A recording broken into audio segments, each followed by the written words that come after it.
Hello everyone, ये है general aptitude series का पार्ट 9 जिसमें हम करने वाले हैं लेटर सीरीज के क्वेश्चंस। जो लेटर सीरीज का क्वेश्चन होता है ना, उसमें सिर्फ और सिर्फ एक ही लॉजिक लगता है। वो ये है कि आपको अल्फाबेट्स के बीच का जो डिफरेंस होता है वो ही बस देखना होता है, उससे आपको पूरा आंसर मिल जाता है। ये नंबर सीरीज की तरह कॉम्प्लिकेटेड नहीं होता है, वहाँ पर नंबर्स का कुछ अलग ही खेल चलता है। बट लेटर सीरीज बहुत आसान होता है, बस आपको डिफरेंस देखना है। तो जैसे आप देखेंगे ये डिक्रीज हो रहा है अल्फाबेट्स। अगर आपको कंफ्यूजन हो रही हो तो पहले मैं आपको पूरा अल्फाबेट्स यहाँ पे जल्दी से लिखती हूँ, उसके बाद बताती हूँ।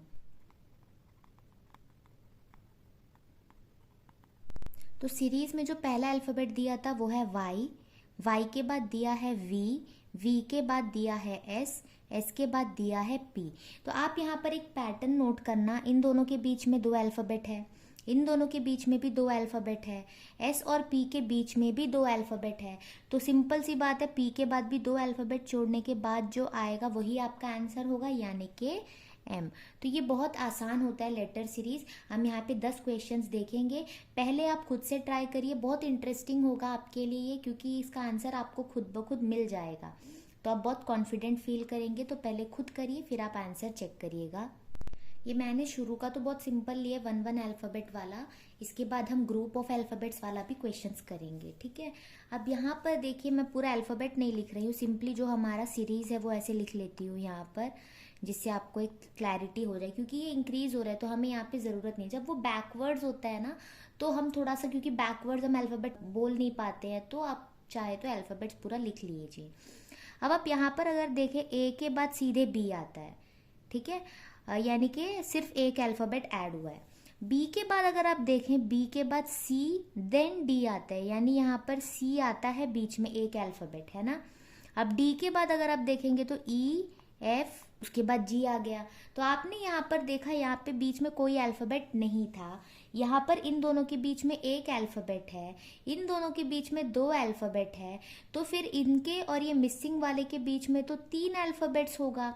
तो जी के बाद एच, आई, जे, इसे छोड़कर जो अगला अल्फ़ाबेट के होगा वो यहाँ पर लाई करेगा। तो आपका आंसर हो जाएगा ऑप्शन ए। अगला सीरीज देखिए, आपको दिया है A B, D E, G H, फिर यहाँ ब्लैंक एंड एम एन। आप देखोगे जितना भी आपको दिया ए बी डी ई सब कंजिक्यूटिव अल्फ़ाबेट्स ही हैं। बट आप यहाँ पे एक नोट करना, ए बी के बाद सी आता है, D E, F, G H, I, J K, L, M N. तो इससे आपको मिल गया कि आपका जो मिसिंग अल्फ़ाबेट है वो होगा जे के। बहुत ही आसान है, इसमें कॉन्सेप्ट इजीली समझ में आ जाता है। जो भी आपको यहाँ पर ये दिया गया था, सबके बीच में एक अल्फ़ाबेट छोड़कर फिर नेक्स्ट दो अल्फ़ाबेट, फिर एक अल्फ़ाबेट छोड़कर नेक्स्ट दो अल्फ़ाबेट। तो इस कॉन्सेप्ट से हमें क्या मिला, जे के हमारा आंसर होगा। 4th क्वेश्चन देखिए, 3 अल्फ़ाबेट वाला है। तो इसे समझने के लिए ना हम एक काम करते हैं, जो ये डी के वाई दिया हुआ है उसे हम ऐसे डी के वाई ऐसे लिखते हैं। अगला है F J W, then H I U, J H S. मैं आपको समझाने के लिए पूरा लिख रही हूँ, आप तो ऐसे भी देखकर कर सकते हैं। इसमें जनरली होता ही है कि फर्स्ट अल्फ़ाबेट्स को आप एक साथ देखिए कि कितना कितना का डिफरेंस आ रहा है हर एक के फर्स्ट अल्फ़ाबेट में। जैसे इसका डी है, इसका एफ है, तो हमने उस तरह से लिख लिया। तो आपको पता है डी के बाद ई फिर एफ आता है, एफ के बाद जी एच, एच के बाद आई जे, यानी कि एक एक अल्फ़ाबेट है बीच में। तो जे के बाद के एल, तो यहाँ पर एल आ गया। और एल से शुरू होने वाला हमारे पास दो ऑप्शन है, तो सी एंड डी को आप पहले ही काट दीजिए। ऐसे आपको कॉम्पिटिटिव एग्जाम्स में अपने काम को और आसान बनाना होता है। पूरा ना करके देखकर आप ऐसे ही करके देख सकते हैं। अगर यहाँ पर मान लो एल वाला सिर्फ एक ही होता तो आप सीधे वहीं पर टिक लगा लेते। अगला देखिए, ये डिक्रीजिंग है, यानी इस तरह से बढ़ रहा है। देखिए एच के बाद आई, आई के बाद जे, जे के बाद के, कुछ भी नहीं है। तो एच से पहले जस्ट क्या आएगा, जी, यानी ये उल्टा इस तरह से जी एच आई जे के, ये हो गया। तो एल के बाद जी, यानी यही इसका आंसर होगा। फिर भी ये देख लीजिए, ये भी ऐसे हो रहा है ना, S T U V W X Y. तो यहाँ पर क्या आएगा, क्यू आर एस, ऐसे Q R S T U V W X Y. Simple. तो आपका आंसर हो गया LGQ। तो इस तरह से आप समझने के लिए जो 3 लेटर वाले अल्फ़ाबेट्स होंगे उसे इस तरह से लिख सकते हैं, या फिर आप इसे DKY ऐसे करके भी लिख सकते हैं, लेकिन मेरा बोर्ड इस तरह से ज़्यादा लेता है जगह, इसलिए मैंने इस तरह से लिखा। वो आपकी चॉइस है, आप ऐसे करके देख सकते हैं। यह है हमारा अगला लेटर सीरीज। यहाँ पर देखिए आपके पास 5 ब्लैंक है, आपको उसी ऑर्डर में बताना है कि कौन से अल्फ़ाबेट्स यहाँ पर फिट होंगे। तो आप यहाँ पे क्लियरली देख सकते हैं, आपको PQR एंड S दिखाई देगा। तो आपके पास 4 अल्फ़ाबेट है यहाँ पर, ठीक है। तो आपको उन्हीं 4 अल्फ़ाबेट को यूज़ करके इसे भरना होता है। मुझे अपना अगर मैं पर्सनल एक्सपीरियंस बताऊँ तो लेटर सीरीज में ऐसा ही सीरीज़ है जिसमें मैं कंफ्यूज होती हूँ। बाकी सीरीज तो सभी कर लेते हैं, बट इसमें आपको करना ये होगा, जैसे दिया हुआ है PQR, 2 ब्लैंक है, RSPRS, फिर 2 ब्लैंक है, फिर SPQ, देन और एक ब्लैंक, ऐसे दिया गया है। और आपके पास 4 अल्फ़ाबेट है। तो आप देखिए यहाँ पे टोटल कितने ब्लैंक है, 1 2 3 4 5 6 7 8 9 10 11 12 13 14 15 16, ये 4 का ही मल्टीपल है। तो आप ऐसे में क्या करिए, 4 4 का ग्रुप बनाइए। इस तरह से हो गया 4 4 का ग्रुप, और ना ऐसे रखिए जैसे PQR S। ऐसे में क्या होगा, ये 4 जो है इसमें PQRS होना चाहिए, इसमें P है, R है, S है, बट Q नहीं है, तो यहाँ पर Q आएगा। तो ये वाले 4 भी PQRS हो गए। अब यहाँ पर R और S है, P और Q चाहिए। आप Q पहले लिखिए, P पहले लिखिए, कन्फ्यूजन होगा, तो पहले ये देख लेते हैं। SPQ बचा क्या, R, तो यहाँ पर तो R आएगा। तो जो भी आपका आंसर होगा उसमें पहला तो S होना चाहिए, दूसरा हमारा Q होना चाहिए। पहला S, दूसरा Q, पहला S एंड दूसरा P, तो ये कैंसिल, ये तो पहला ही P है, ये भी कैंसिल हो गया। पहला S एंड दूसरा Q, इसमें भी आ रहा है, बट हमने सीधा और आखिर वाला लिया जो कि R है, जो यहाँ पे आपको दिख रहा है, तो ये भी आपका गलत हो गया। और आप देख सकते हैं P एंड Q, तो यहाँ पे इसका मतलब है ये P एंड Q इस तरह से होगा। तो ऐसे आपको इस तरह का क्वेश्चन करना होता है। तो उम्मीद करती हूँ आपको ये समझ आएगा। ऐसे क्वेश्चन में आप देखिए कि कितनी अल्फ़ाबेट्स है यहाँ पर, और आप देखिए क्या उतने का ग्रुप बन रहा है। वैसे आप इसको सेपरेट करके हर एक में आपको उन चारों अल्फ़ाबेट को बराबर से फिट बैठाना होगा, तो ही आपका आंसर करेक्ट होगा। अब इसे देखने के बाद उम्मीद है कि आप इस तरह के क्वेश्चंस कर पाएंगे। अब देखिए अगला सीरीज जो हमें दिया हुआ है, CEGIKMOQ।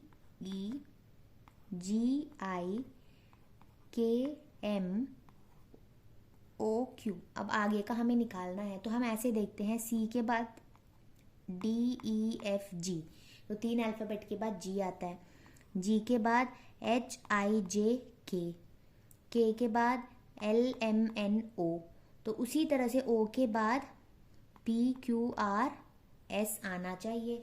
और S तो सिर्फ हमारे पास एक ही ऑप्शन में है, तो यहाँ पर आपका आंसर आ गया। फिर भी आप अगर चाहे तो चेक करके देख सकते हैं, E के बाद FGHI, JKLM, NOPQ, RSTU, तो इसका मतलब है आपका आंसर होना चाहिए SU, जो कि आपने ऑलरेडी टिक लगा लिया। अगला सीरीज दिया हुआ है AZBYCX। आपको अगला निकालना है, तो यहाँ सिंपल आप देख सकते हैं ABC, तो अगला D आना चाहिए, और D वाला एक ही ऑप्शन है। तो इसलिए मैंने बोला अल्फ़ाबेट वाले जो सीरीज़ होते हैं बहुत ही आसान होते हैं। ये लेने का मोटिव यही था कि मैं पहले चाह रही हूँ कि जो इजी वाले टॉपिक्स हैं वो पहले मैं कराऊँ। अब क्योंकि मैं बिज़ी भी जा रही हूँ, तो कॉन्सेप्चुअल वाला वीडियो मैं बना नहीं पा रही हूँ, तो इसलिए मैंने सोचा कि जब तक मैं फ्री नहीं होती हूँ मैं इस तरह के वीडियोस बनाऊँगी, उसके बाद मैं कॉन्सेप्चुअल वाले में जाऊँगी। तो पहले ये काम आसान हो जाएगा, तो इजी वाले जो कॉन्सेप्ट्स होंगे वो लोग समझ जाएंगे। उसके बाद मैं कॉन्सेप्चुअल वीडियोस में जाऊंगी, जिसमें मैं पूरा टॉपिक पढ़ाकर उसके क्वेश्चंस कराऊंगी।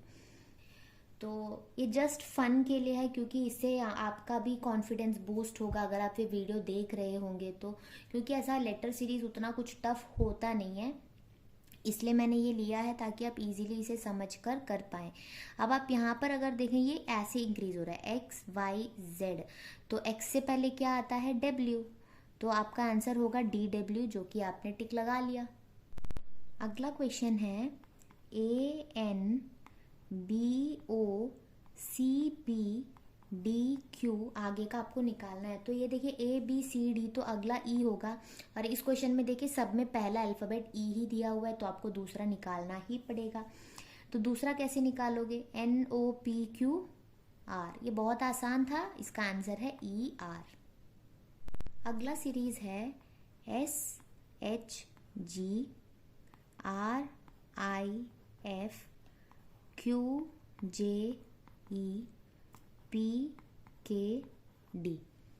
तो इसमें हम क्या देखेंगे, ये इस तरह से इंक्रीज हो रहा है, पी क्यू आर एस। तो पी से पहले क्या आता है, ओ आता है, O P Q R S. तो यहाँ पे ओ से शुरू होना चाहिए। ओ से शुरू होने वाले दो ऑप्शन है, तो ए एंड बी को हम कट कर देंगे। अगला हमें यहाँ पे दिख रहा है दोनों में एल है, तो यहाँ एल ही होगा, जैसे H I J K L, तो वो भी दोनों में है। अगला क्या देखेंगे, ये भी इस तरह से आ रहा है, डी ई एफ जी, तो डी से पहले सी होता है, तो इसका आंसर है ओ एल सी। देखिए अगला सीरीज जो दिया हुआ है वो है A F I J O R M R U. तो जैसे अब तक हमने देखा, अगर हम वैसे करें, ए के बाद अगर आप देखें B C D E F G H I, उसके बाद जे आता है, तो कितने अल्फ़ाबेट हमने यहाँ पर लिए, बीच में 8 अल्फ़ाबेट्स हैं। और जे के बाद अगर हम देखें तो जे के एल एम, तो यहाँ पे तो 2 ही आए। अगर ऐसा है तो फिर मुश्किल होगी ना, क्योंकि हर बार क्या हो रहा था, जितना यहाँ अल्फ़ाबेट्स बीच में उतना यहाँ पर भी था। अगर आप वैसे ही यहाँ पर भी देखें, एफ के बाद जी H I J K L M N O, फिर से 8 अल्फ़ाबेट्स यहाँ पर आ रहे हैं। ओ के बाद पी क्यू आर, ऐसे हो रहा है। तो ऐसे हम नहीं कर सकते, क्योंकि यहाँ 8 अगर अल्फ़ाबेट हम ले रहे हैं, यहाँ पे 2 ले रहे हैं, तो अगला हम कितना लेंगे, मुश्किल होगा। तो इसलिए हम क्या करेंगे, अब इस तरह से करेंगे, जैसे आपको दिया हुआ है ए एफ आई, तो अब हम ऐसा देखेंगे कि ए के बाद एफ आने में कितना अल्फ़ाबेट होता है। ए के बाद B C D E F, ऐसे हुआ। एफ के बाद जी एच फिर आई। तो इसमें हम ऐसे देखते हैं कि ए से एफ क्या हुआ, एफ से आई में क्या हुआ। तो वैसे ही अगर हम जे ओ आर अगर देखें, तो जे के आगे आप देखें जे K L M N O, ओ के बाद पी क्यू आर, सेम आ रहा है, 4 और 2, 4 और 2। वैसे ही अगर आप एम आर यू के लिए देखें, एम के बाद N O P Q R, R के बाद एस टी यू। तो वैसे ही आपको क्या देखना है, जितने भी आपको सीरीज दिए हैं सब में कैसा है, बीच में 4 एंड 2 ऐसे ही दिए हुए हैं। तो जो भी आपको ऑप्शन दिया होगा उसमें भी यही पैटर्न फॉलो होना चाहिए। तो ये कुछ एक अलग सा क्वेश्चन था जिसमें हमें इससे पता नहीं चल पा रहा, तो हम ऐसे करेंगे। तो जे के बाद देखिए जी के बाद देखिए जी एच आई जे, ये तो गलत हो गया, हमें तो शुरू में 4 चाहिए थे, तो इसे हम पहले ही कट कर देंगे। अब एच एम पी देखिए, एच एम पी, तो एच के बाद आई J K L M, M के बाद एन ओ पी, ये तो एग्जैक्ट वैसा ही आ रहा है, 4 और 2, तो यही हमारा आंसर होगा। आप चाहे तो बाकी का भी करके देख सकते हैं, बट वो भी इसमें फिट नहीं होगा। तो इसके साथ हमारे 10 क्वेश्चंस हो गए। उम्मीद करती हूँ कि आपको ये बहुत इजी लगा होगा, क्योंकि ये ऑलरेडी इजी टॉपिक ही मैंने लिया है। आपको अगर पहले वाले जनरल एप्टीट्यूड के वीडियोस देखने हैं तो आपको सारे वीडियोस का लिंक आपको डिस्क्रिप्शन में मिल जाएगा। प्लेलिस्ट का लिंक एक्चुअली मैंने इसमें रखा है, आप वो प्लेलिस्ट पूरा देख सकते हैं। और मैं आगे और बाकी टॉपिक्स के साथ भी वीडियोस बनाऊंगी, बट अभी सिर्फ मैं क्वेश्चंस करवा रही हूँ, इसलिए ऐसे ऐसे टॉपिक सेलेक्ट कर रही हूँ जिससे सिर्फ क्वेश्चंस करवा पाऊँ। उसके बाद मैं टॉपिक्स करवाऊंगी। तो आगे आने वाले वीडियोस को देखने के लिए आप चैनल को सब्सक्राइब करिए और बेल आइकन को क्लिक कर दीजिए।